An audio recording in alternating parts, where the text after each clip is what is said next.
కాబట్టి ఈ విధంగా మ్యాథమెటిక్స్, సైన్స్, లాజిక్ ఈ మూడు తీసుకురాలేని మొరాలిటీని రిలీజియన్ మాత్రం తీసుకురాగలదు. ఈ రిలీజియన్ మొరాలిటీని తీసుకురావడం వల్ల సొసైటీ స్టెబిలైజ్ అయ్యి డెవలప్మెంట్కి అవకాశం ఉంటున్నది. లేకపోతే ఎప్పుడు అందరూ పవర్ కోసము, ల్యాండ్ కోసము, మిగతా రిసోర్సెస్ కోసం ఎప్పుడు కొట్టుకుంటూనే ఉండేవాళ్ళు జంతువుల్లాగా. మరి అలాగైతే కొంతమంది రిలీజియస్ పీపుల్ కాదు, వాళ్ళకి మొరాలిటీలో అంటే వాళ్ళు moral గానే ఉన్నారు కదా సొసైటీలో. అంటే రిలీజియన్ లేకపోతే మొరాలిటీ ఉండొచ్చు కదా. మామూలుగా ఒక వస్తువు పనిచేస్తుందా లేదా టెస్ట్ చేయాలి అంటే దాన్ని ఎక్స్ట్రీమ్ ప్రెజర్ లో, ఎక్స్ట్రీమ్ కండిషన్ చెక్ చేస్తారు. ఆ కండిషన్ తట్టుకొని నిలబెడితే అప్పుడు దాన్ని యాక్సెప్ట్ చేస్తారు మన ప్రొడక్షన్ కి. అలాగే ఒక వ్యక్తి యొక్క మారల్ కాంపస్ అనేది సాధారణ సిచ్యువేషన్ లో మనకు తెలియదు, అది ఎక్స్ట్రీమ్ కేసుకి వెళ్తే తెలుస్తుంది. ఒక సాధారణ వ్యక్తి అంటే ఎవరికి ఎలాంటి హాని చేయని వ్యక్తిని కూడా కొంచెం హైలీ ప్రెజర్డ్ సర్కమ్స్టాన్సెస్ లో పెడితే అతనిలో ఉండే బేసిక్ ఇన్స్టింక్ట్స్ అనమాట, అంటే ఏంటి, సెల్ఫ్ ప్రిజర్వేషన్, ఇలాంటివన్నీ బయటకు వస్తాయి. ప్రతి ఒక్క మనిషి ఒక రకమైన జంతువే, కాకపోతే ఈ మొరాలిటీ అనేది ఎక్స్ట్రా యాడ్ అవడం వల్ల ఆ జంతువు యొక్క లక్షణాలు తగ్గుతున్నాయి. ఉదాహరణకి ఒక జంతువు రోడ్డు మీద నడుచుకుంటూ వెళ్తూ ఉండగా దానికి మూత్రబాధ వస్తుంది. అప్పుడు వాళ్ళు చూస్తారా వీళ్ళు చూస్తారా అని కాకుండా అక్కడే పోసేస్తుంది. కానీ అదే మనిషికి ఆ బాధ వస్తే సాధారణంగా వేరే వాళ్ళు చూస్తున్నారా లేదా, రోడ్డు మధ్యలో పోయకూడదు కదా అని చెప్పి బాత్రూమ్ కోసం ఎక్కడో చేస్తాడు. ఇప్పుడు రోడ్డు మీద మనుషులు ఎవరు లేకపోయినా సరే ఆ వ్యక్తి మారల్ గా ఉంటే బాత్రూమ్ కోసం వెతికి అక్కడ పోస్తాడు అనమాట. కానీ ఎక్స్ట్రీమ్ కేసెస్ లో అతను మొరాలిటీని పక్కన పెట్టేస్తాడు. ఎలాంటి కేసెస్ అవి? ఎక్స్ట్రీమ్ కేసెస్ అంటే అదే ఇంకా ఆపుకోలేని పరిస్థితుల్లో పోలీసులు ఫైన్ వేసినా పర్వాలేదు అనుకుని ఆ రోడ్డు మీద యూరినేషన్ చేస్తారు. అలాగే ఒక వ్యక్తి అందరితో చాలా పద్ధతిగా కోపం కనిపించకుండా మాట్లాడుతూ ఉన్నాడు.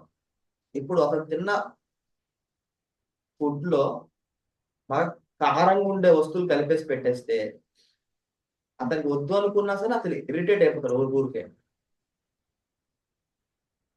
కదా. అంటే ఆ వ్యక్తిలో అందరిలో ఇరిటేషన్ అనేది అవన్నీ న్యాచురల్ ఇన్స్టింక్ట్స్ అన్నమాట. ఈ మొరాలిటీ అనేది ఏంటి, జస్ట్ ఒక కవర్ లాంటిది. అది ఉన్నంత వరకు సొసైటీకి ఆ మనిషి ఇబ్బంది లేకుండా సొసైటీలో కలిసిపోయి ఉంటాడు. ఈ ఎక్స్ట్రీమ్ కండిషన్స్ లో ఆ బ్లాంకెట్ అనేది చిరిగిపోతుంది, ఆ మొరాలిటీ అనే బ్లాంకెట్ చిరిగిపోతుంది. కానీ ఆ మొరాలిటీ అనేది ఎప్పుడు కిక్ అవుతుంది అంటే రిలీజన్ వల్ల. ఒక రిలీజియస్ పర్సన్ చంపడం పాపం, నేరం కాదు, చంపడం పాపం అని బాగా గట్టిగా నమ్మితే అతన్ని దాదాపు ఎలాంటి ప్రెజరైజ్ సిచ్యువేషన్ లో పెట్టినా సరే అతను చచ్చిపోతాడు, కానీ పక్కవాడిని చంపడం.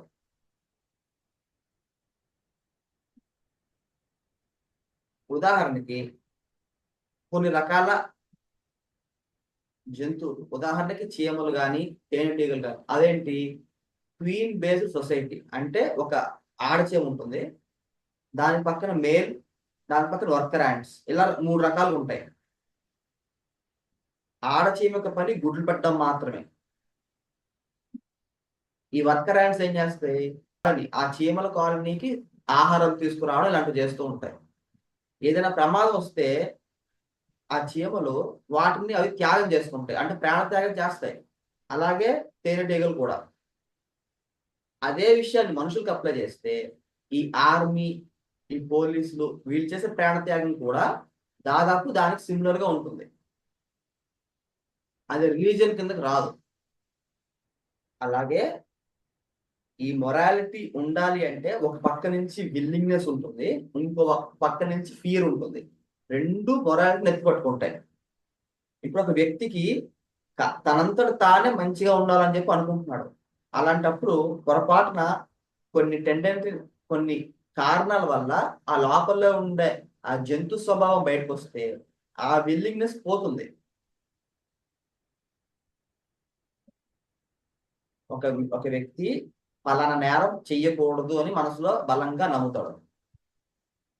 కానీ ఆ పరిస్థితి మరీ భయంకరంగా వస్తే ఆ నేరం చేసినా పర్వాలేదు అని చేసేస్తాడు. అలా కాకుండా ఆ నేరం చేయడం వల్ల మనం చట్టం నుంచి తప్పించుకున్నా దేవుడి నుంచి తప్పించుకోలేము అనే విషయాన్ని బలంగా నమ్మితే చట్టం నుంచి తప్పించుకునే అవకాశం ఉన్నా సరే ఆ నేరం అసలు చేయలేడు, ఎందుకంటే భయం కాబట్టి.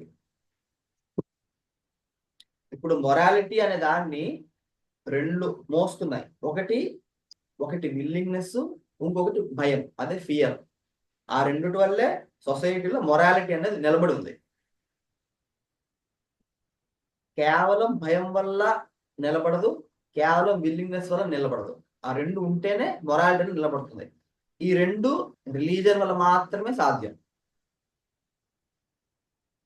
ఒక నాస్తికుడు తనకు అన్ని అనుగుణంగా ఉన్నంత వరకు మొరాలిటీ పాటిస్తాడు. పక్క వాళ్ళకి దానం చేయడం ఇలాంటి విషయాల వల్ల అతనికి పేరు ప్రఖ్యాతులు కానీ మనశ్శాంతి కానీ వస్తున్నట్లయితే అవి చేస్తాడు. ఆ దానం చేయడం వల్ల అతనికి ఎలాంటి ఆనందం రాకపోయినా, అతనికి పేరు ప్రఖ్యాతులు రాకపోయినా అది చేయడం ఆపేస్తాడు ఒక నాస్తికుడు. కానీ ఒక రిలీజియస్ పర్సన్ పక్క వాళ్ళకి దానం చేయడం అతనికి ఇష్టం లేకపోయినా, అలా డబ్బులు ఇవ్వడం వల్ల అతనికి పేరు ప్రఖ్యాతలు రాకపోయినా సరే అలా చేస్తే పుణ్యం వస్తుందని చెప్తే ఖచ్చితంగా ఇస్తాడు.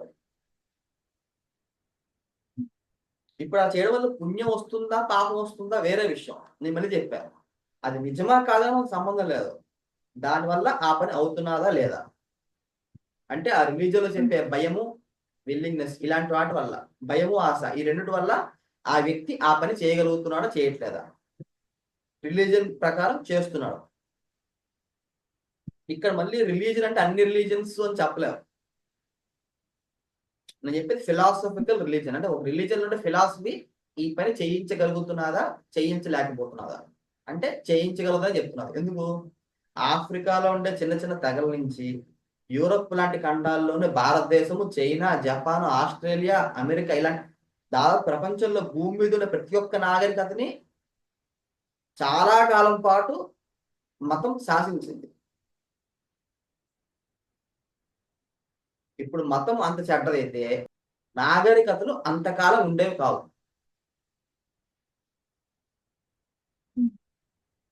ఇప్పుడు మతం వల్ల ఒక్క తప్పు కూడా జరగట్లేదా అంటే నేను కాదని చెప్తున్నా. మతం వల్ల కూడా నష్టం జరుగుతున్నది. కానీ ఉదాహరణకి ఇప్పుడు సైన్స్ గొప్ప అంటున్నారు. ఒకే ఒక్క ఆటం బాంబ్, అసలు సంబంధం లేని వాళ్ళ మీద 2 అణు ఆయుధాలని అమెరికా ప్రయోగించింది, హిరోషిమా, నాగసాకి. ఇప్పుడు యుద్ధం అంటే ఏంటి? సైనికుల మధ్య దెబ్బలాటలు. ఒకప్పుడు అంటే భారతీయ నాగరికతలో యుద్ధం అంటే రాజు కొట్టుకుంటారు, ఈ రాజు సైన్యము ఆ రాజు సైన్యం కొట్టుకుంటారు. దాని తర్వాత ఏమైంది? రాజులు కొట్టుకోకుండా కేవలం సైన్యం మాత్రం కొట్టుకునేది. ఇప్పుడేమైంది? కనీసం సైన్యం కూడా సరిగ్గా కొట్టుకోవట్లేదు, వీళ్ళ ఆయుధాలు వాళ్ళ ఆయుధాలు కొట్టుకుంటున్నాయి. ఈ మధ్యలో యుద్ధంకి సిద్ధంగా లేని, ఈ యుద్ధాన్ని యాక్సెప్ట్ చేయని సాధారణ పౌరులు కూడా మరణిస్తున్నారు. ఇప్పుడు ఒక మతాన్ని ఫాలో అయితే కొన్ని రిజల్ట్స్ వస్తున్నాయని చెప్పావు. మరి అదే రూలు ఒక్కో మతంలో ఒక్కోలా ఉంది. అంటే ఎగ్జాంపుల్ మద్యపానం కొన్నిట్లో నిషేధం, మరికొన్నిట్లో ఉంది అలాగే. సో ఇప్పుడు ఒకటే గోల్ అయితే ఇవన్నీ రిజల్ట్స్ వేరే వేరేగా ఉన్నాయి కదా. సాధారణంగా అందరూ ఏమనుకుంటారంటే ప్రపంచంలో మొత్తం ఒకే మతం అనుకుంటున్నారు, దానివల్ల నష్టం. ఇంతకుముందు చెప్పిన ఆ నిజం యొక్క డెఫినేషన్ బట్టి, అంటే ఒక ఒక దాన్ని డీల్ చేయాలంటే దాన్ని ఫస్ట్ డిఫైన్ చేయాలి. ఇప్పుడు రిలీజియన్ లో 2 సెంటెన్సెస్ ఉన్నాయి. ఈ పని చేసుకున్నప్పుడు కాటన్ డ్రెస్ వేసుకో. ఇంకొక దగ్గర ఏముంది, అదే పని చేస్తున్నప్పుడు ఉలెన్ డ్రెస్ వేసుకొని ఉందనుకో. చూడడానికి ఎలా ఉంది, ఒకే పని ఒక దగ్గరేమో కాటన్ డ్రెస్ వేసుకోమని చెప్పింది, ఇంకో దగ్గరేమో ఉలెన్ డ్రెస్ వేసుకోమని చెప్పింది. ఈ రెండిట్లో ఏదో ఒకటే కరెక్ట్ అయి ఉండాలి, ఇంకొకటి వేరే వాళ్ళు పెట్టుండొచ్చు అని చెప్పి ఏది ఏదో నీకు తెలియదు కాబట్టి రెండు పక్కన పెట్టేస్తావా, లేదా కాంటెక్స్ట్ ప్రకారం అర్థం చేసుకోవడం ట్రై చేస్తావా? కాంటెక్స్ట్ ప్రకారం అర్థం చేసుకోవడం ట్రై చేస్తాను. అక్కడ కాంటెక్స్ట్ ప్రకారం నీకేం అర్థమవుతుంది, అదే పని సమ్మర్ లో చేస్తే కాటన్ డ్రెస్ వేసుకొని చేయాలి, వింటర్ లో చేస్తే ఉలెన్ డ్రెస్ వేసుకొని చేయాలి. అది కామన్ సెన్స్. అది ఇప్పుడు నేను చెప్పేది ఏంటంటే, ప్రతి రిలీజియన్ లో ఉండే ప్రతి ఫిలాసఫీ కరెక్ట్ అని నేను చెప్పట్లే. నాకు చెప్పడానికి ఎలిజిబిలిటీ లేదు, నాకు అంత నాలెడ్జ్ లేదు, అంత అథారిటీ కూడా లేదు నాకు. కానీ నేనేం చెప్పగలుగుతున్నాను, ఫిలాసఫికల్ గా ఒక రిలీజియన్ మనం క్రియేట్ చేస్తే ఆ రిలీజియన్ కి సింక్రనైజ్ లో ఉండే మిగతా రిలీజియన్స్ మనం యాక్సెప్ట్ చేయొచ్చు, దానికి అగేనెస్ట్ ఉంటే మనం రిజెక్ట్ చేసేయచ్చు. ఎగ్జాంపుల్ కి, ఇంట్లో నీకు ఒక నిచ్చెన కావాలి, ఆ నిచ్చెన ఎంత హైట్ ఉందో నీకు ఐడియా లేదు అనుకో. మీ ఇంట్లో గోడ ఉంది, ఆ గోడ ఎక్కడానికి నీకు ఒక నిచ్చెన కావాలనుకుంటున్నావు, కానీ ఆ గోడ ఎంత హైటో నీకు తెలియదు, ఆ నిచ్చెన ఎంత కావాలో నీకు తెలియదు. అప్పుడేం చేస్తావు, అక్కడ ఒక తాడు కట్టి ఆ గోడ విసురుతావు, ఆ తాడు కింద లాగుతావు. ఇప్పుడు ఆ తాడుని చుట్టి మార్కెట్ కి తీసుకెళ్తావు. ఇప్పుడు ఆ తాడు ఎంత పొడుగు ఉంటుందో నీ అంతే పొడుగుతో ఒక నిచ్చెన కొంటే నీకు ఉపయోగం. దానికన్నా బాగా పొడుగ్గా ఉన్నా నీకు అనవసరం, దానికన్నా బాగా పొట్టిగా ఉన్నా నీకు అనవసరం. నెక్స్ట్ ది, నువ్వు ఇప్పుడు గోడకి తాడేయమన్నావు, ఆ గోడ ఎక్కాలంటే ఫస్ట్ నిచ్చెన ఎక్కాలి కదా. గోడ ఎక్కి తాడేయమని చెప్పడం కాదు, తాడు తాడెత్తి రావాలంటే ఫస్ట్ నిచ్చెన ఎక్కే తాడేయాలి. ఒక తాడుకి రాయి కడతావు, గోడపై విసురుతావు, అక్కడి నుంచి నేల మీదకి ఇలా మెల్లి లాగితే ఏమవుతుంది, గోడపై నుంచి నేల మీదకి ఉండే ఆ డిస్టెన్స్ నీకు తాడుతో కొలుస్తావు. ఆ తాడుని చుట్టి మార్కెట్ లోకి తీసుకెళ్లి దానికి సరైన నిచ్చెన కొనుక్కుంటాం కదా.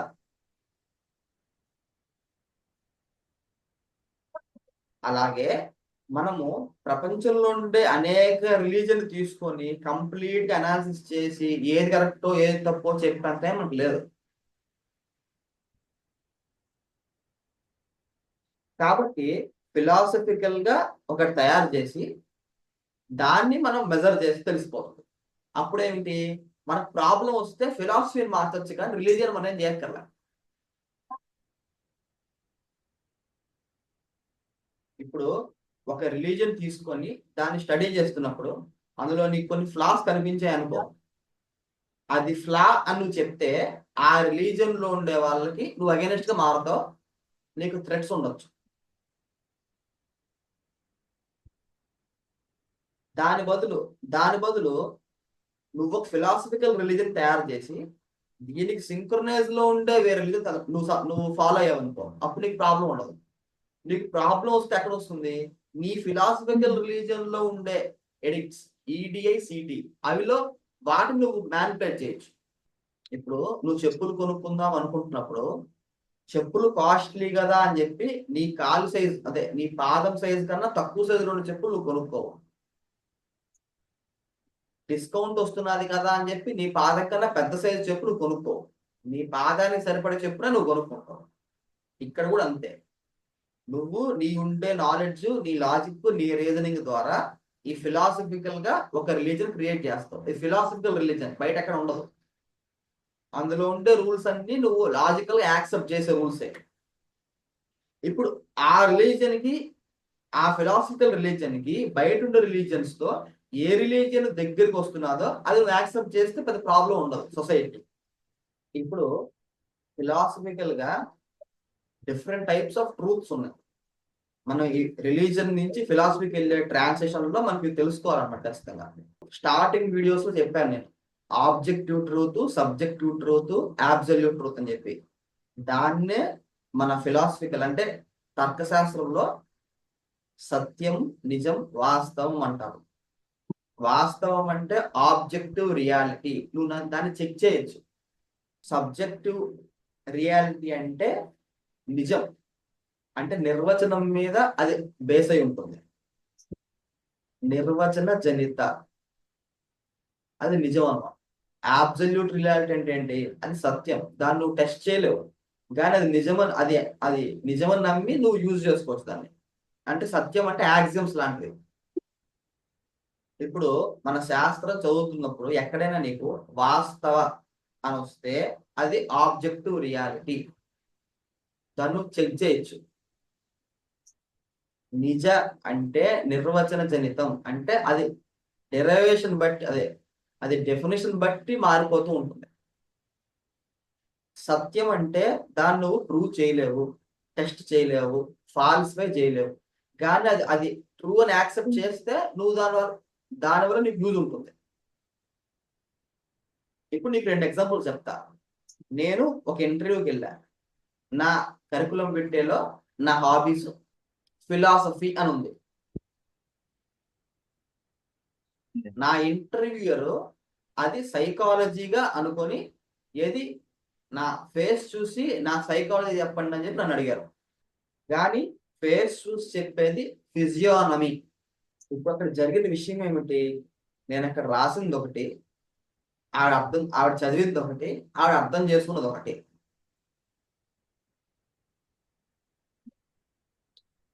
అదే అలాంటిదే. అంటే ఏంటి అక్కడ నిజం మారిపోయింది. ఇదే టాపిక్ కి వేరే ఎగ్జాంపుల్ చెప్తా. నేను మా తమ్ముడు కలిపి ఒక సినిమా థియేటర్కి వెళ్ళాం. సినిమా థియేటర్కి వెళ్ళి వచ్చేసాం. నేను ఆ సినిమా థియేటర్కి వెళ్ళడం వేరొకరు చూసి నన్ను అడిగారు, మీరు ఫలానా రోజు మాల్కి వెళ్ళారా అని చెప్పి. నా దృష్టిలో నాకే తెలుసు, నేను ఈ మధ్య ఎప్పుడు మాల్కి వెళ్ళలేదు, కాబట్టి నేను వెళ్ళలేదు అని చెప్పాను. నా దృష్టిలో నేను సినిమా థియేటర్కి వెళ్ళా, వాళ్ళకి మాల్లో కనిపించారు, వాళ్ళని అడిగారు మీరు మాల్కి వెళ్ళారా అంటే నేను వెళ్ళలేదు అని చెప్పాను. ఇప్పుడు అది నిజమే అబద్ధమా అంటే నిజమే, కానీ వాస్తవం కాదు. ఎందుకు? నా దృష్టిలో నేను సినిమా థియేటర్కి వెళ్ళా, కానీ ఆ మాల్లోనే సినిమా థియేటర్ అని చెప్పి నాకు తెలియదు. వాళ్ళు ఎప్పుడైతే మాల్కి వెళ్ళారా అని అడిగితే నేనేమనుకున్నాను, ఏదైనా షాపింగ్ మాల్కి ఏమైనా వెళ్ళానేమో అని అనుకున్నాను నేను, కాబట్టి నేను వెళ్ళలేదు అని చెప్పాను. ఇప్పుడు నేను నిజం చెప్పానా అబద్ధం చెప్పానంటే నేను నిజమే చెప్పాను. అది వాస్తవమా అవాస్తవమా అంటే అది అవాస్తవం, ఎందుకంటే ఆ టైంలో మాల్లో చెక్ చేసి నేను ఉన్నాను. ఇప్పుడు సత్యము నిజము వాస్తవం ఉంది.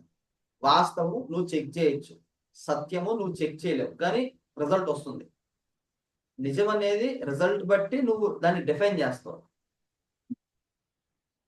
వీటి గురించి డీప్ గా వచ్చే వీడియోలో చూసుకుందాం.